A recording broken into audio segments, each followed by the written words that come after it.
Tensions are already incredibly high. Yeah. The U.S. is calling this reckless.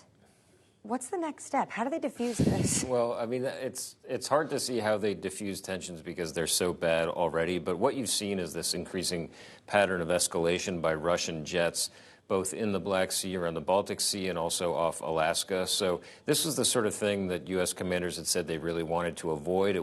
Apparently it wasn't an intentional strike, but the sort of thing that can lead to a misunderstanding and potentially a conflict. Should note, on the other hand, though, that Russia denies that this incident happened at all. They say they were tracking this drone, and it went down and crashed of its own accord. I spoke earlier today with California Congressman John Garamendi, reacting to this news just as it was breaking. Armed Services Committee, he hadn't even heard from the committee at this point, but made clear that this is nothing new. Listen.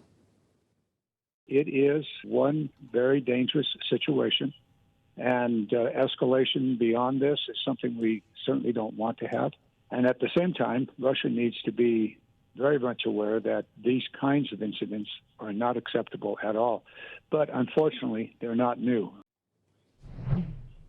He talked to us earlier on Bloomberg Sound on Bloomberg Radio. Nick, the idea of possible escalation here is the great fear of the administration, right? That this increases or moves beyond borders. Right. I mean, that's really what the administration has sought to avoid over the course of this entire conflict is, okay, keep it in Ukraine. The U.S. is willing to send weaponry, intelligence, whatever it can, except U.S. boots on the ground or U.S. fighter jets or anything like that. So when you actually have a U.S. asset, an MQ-9 Reaper drone patrolling the region. It was allegedly doing surveillance around the region. That adds a dimension that's exactly the kind of thing the U.S. does not want to get pulled into. The whole strategy has been oriented around keeping that distance. Megyn, the other big story, obviously, on the other side of Pennsylvania Avenue is what's going on with SVB. Day 2. What's been the reaction of Congress? Yes, so you see that we're seeing these sort of interesting political lines being drawn.